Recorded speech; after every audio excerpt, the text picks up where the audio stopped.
ప్రపంచంలోనే అత్యంత సంపన్నుడైన ముఖేష్ అంబానీకి పెద్ద ఎదురుదెబ్బ తగిలింది.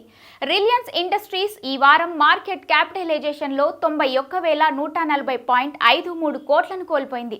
రిలయన్స్ మరియు టాటా గ్రూప్ యొక్క టీసీఎస్ ఈక్విటీలలో బేరిష్ ట్రెండ్కి అనుగుణంగా వారి మార్కెట్ వాల్యుయేషన్లో పదునైన కోతను చూపించింది.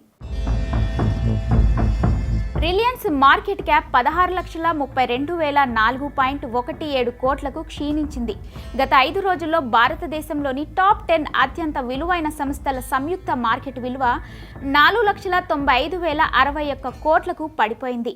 జూన్ 22 నుండి నిఫ్టీ 4.77% నష్టపోవడంతో భారతదేశ ఈక్విటీ మార్కెట్ దాని నిటారుగా క్షీణతకు సాక్ష్యం ఇవ్వడంతో గత వారం బీఎస్ఈ బెంచ్ మార్క్ 4,091.53 పాయింట్లకు పడిపోయింది. మార్కెట్ సెంటిమెంట్ను గణనీయంగా మార్చివేసిన యుఎస్ ఫెడరల్ రిజర్వ్ ప్రకటనతో వారం ప్రారంభమైంది.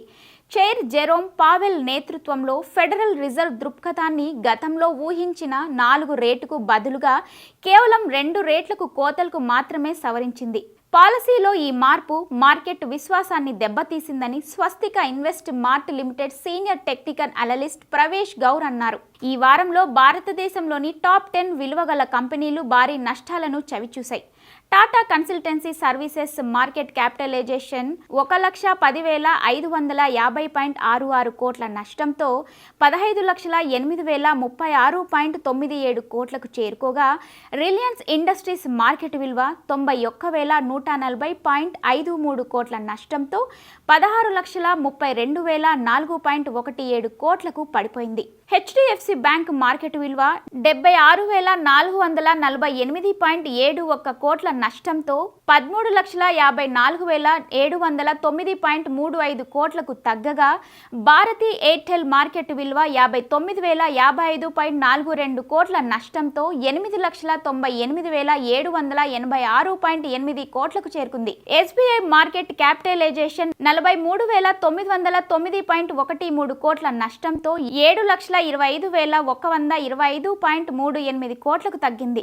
ఐసిఐసిఐ బ్యాంకు విలువ 41,857.33 కోట్ల నష్టంతో 9,07,449.04 కోట్లకు పడిపోగా ఇన్ఫోసిస్ మార్కెట్ విలువ 32,300.2 కోట్ల నష్టంతో 7,98,086.90 కోట్లకు చేరుకుంది.